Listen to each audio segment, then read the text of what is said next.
গণতন্ত্রকে কিভাবে বাঁচিয়ে রাখতে হয় বেগম জিয়া সেটা দেখিয়ে গিয়েছেন। তাহলে যদি জিয়াউর রহমান এবং বেগম জিয়ার এই আদর্শকে আপনারা বাংলাদেশে উজ্জীবিত রাখতে চান, তাহলে তাদের পথা দেখানো পথে আপনাদেরকে হাঁটতে হবে। কোন ইন্ডিয়ান প্রেসক্রিপশন বা বহির্শক্তির যে প্রেসক্রিপশন বা জাতীয় পার্টির প্রেসক্রিপশন, যদি এগুলোতে আপনারা ঢুকেন, তাহলে যতই এগুলোতে ঢুকবেন ততই হলো ওই যে মাছ যখন জালে আটকা পড়ে পেঁচিয়ে যায়, আপনাদের অবস্থা এরকম পেঁচাইতে থাকবেন। আমাদের বর্তমান পরিস্থিতিতে রাজনৈতিক একটি সংকট রয়েছে। সংকটকালীন জায়গাটা হলো বিভিন্ন রাজনৈতিক দল থেকে যারা সিনিয়র লিডারশিপ রয়েছেন তাদের থেকে আমরা শুনতে পাচ্ছি দেশে হলো নিরাপত্তা নাই। এবং একজন বলেছেন ঢাকা শহরে প্রতিদিন নাকি 20 জন লাশ পড়ে। ওনারা টকশোতে বলেছেন এই কথা। তাহলে যদি রাষ্ট্রের নিরাপত্তা না থাকে এবং আমাদের জীবন বিপন্ন, রাজনৈতিক দলগুলো নির্বাচনী কাজে ব্যস্ত, তাহলে গণ অভ্যুত্থানের পরে আমরা একটি স্বাধীন বাংলাদেশ যখন প্রতিষ্ঠা করেছিলাম, সেই স্বাধীন বাংলাদেশে নিরাপত্তার অন্তরায় কারা? এটা ইন্টারনাল শক্তি হতে পারে, এক্সটার্নাল শক্তি হতে পারে। এটা আপনাদেরকে জনগণের সামনে উন্মোচন করা আপনাদের নৈতিক দায়িত্ব। কারণ আমার জীবন যখন বিপন্ন, আপনার জীবনও যখন বিপন্ন, আমাদের সবার জীবন যখন বিপন্ন, কোথায় আসলে আমাদের নিরাপত্তাকালীন ঘাটতি রয়েছে সেই বিষয়টা যারা এই বক্তব্যটা তুলেছেন তাদেরকে স্পষ্ট করতে হবে। সরকার থেকে এসেছে যে নিরাপত্তা নিয়ে কোনো উদ্বেগ নাই। আইন মন্ত্রণালয় থেকে বলা হয়েছে যে উনি আসতে পারেন, কিন্তু এই বর্তমান অবস্থায় আমিও হসপিটালে গিয়েছিলাম। খালেদা জিয়ার যে পরিস্থিতি রয়েছে, এই পরিস্থিতির জন্য কিন্তু শেখ হাসিনা দায়ী, এই পরিস্থিতির জন্য জাতীয় পার্টি দায়ী। এই জন্য শেখ হাসিনার বিষয়ে যে আমাদের অবস্থান, বিএনপি এবং জামায়াত ইসলামীকে জাতীয় পার্টি সম্পর্কে একই অবস্থান নিতে হবে। এখানে কোনো কুসুম কুসুম প্রেম চলবে না।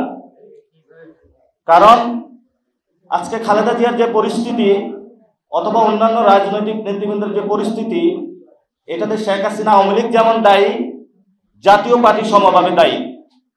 এবং 14 দলের যারা শরিক, ইনু ম্যানেন, ছোট ছোট যারা পার্টিগুলো রয়েছে, শেখ হাসিনা লেসপেন্সার হিসেবে কাজ করেছিল, তারা তো জেলে।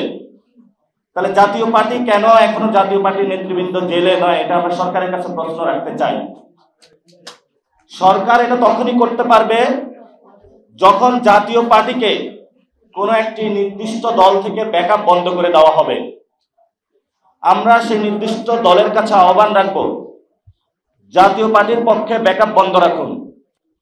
যদি জাতীয় পার্টিকে পক্ষ নিয়ে চলতে চান, তাহলে আপনাদের যে সম্ভাবনাটা আছে এই সম্ভাবনাটা নষ্ট হয়ে যাবে। আমি মনে হয় একটা সময় বলেছিলাম 100 আসনের ভিতরে থাকবে, উপরে ক্রস করবে না। পুরো বাংলাদেশের মানুষ তখন কথা বলেছিল। এখন কি অবস্থা এটা আপনারাই জানেন, কোন অবস্থায় তাদের অবস্থা গিয়েছে। আমরা তাদের বিপক্ষে আর কিছু বলতে চাই না। যে নিজের পা নিজে কাটে, ওর বিপক্ষে আমরা আর কি বলবো? শুধু একটি কথাই বলবো, গণতন্ত্রকে কিভাবে বাঁচিয়ে রাখতে হয় বেগম জিয়া সেটা দেখিয়ে গিয়েছেন। তাহলে যদি জিয়াউর রহমান এবং বেগম জিয়ার এই আদর্শকে আপনারা বাংলাদেশে উজ্জীবিত রাখতে চান, তাহলে তাদের পথা দেখানো পথে আপনাদেরকে হাঁটতে হবে। কোন ইন্ডিয়ান প্রেসক্রিপশন বা বহির্শক্তির যে প্রেসক্রিপশন বা জাতীয় পার্টির প্রেসক্রিপশন, যদি এগুলোতে আপনারা ঢুকেন, তাহলে যতই এগুলোতে ঢুকবেন ততই হলো ওই যে মাছ যখন জালে আটকা পড়ে পেঁচিয়ে যায়, আপনাদের অবস্থা এরকম পেঁচাইতে থাকবেন। এই জন্য এখনো সময় আছে। আমরা আপনাদের কল্যাণকামী, আমরা আপনাদের কোনো ক্ষতি চাই না। ওইখানের একজন কথা বলেছিলেন যে আমরা বিপ্লবী দল নয়। ন্যাশনালিস্ট আইডিয়া এটা ইটসেলফ একটা বিপ্লবী জিনিস।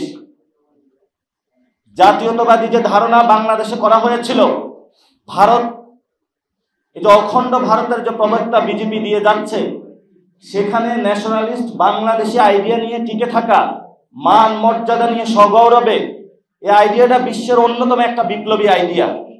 আপনি যখন বিপ্লবী আইডিয়া দিচ্ছেন তখন সেটা আপনাকে ধারণ করতে হবে। এটা জিয়াউর রহমান বলেছিলেন, খালেদা জিয়াও বলেছিলেন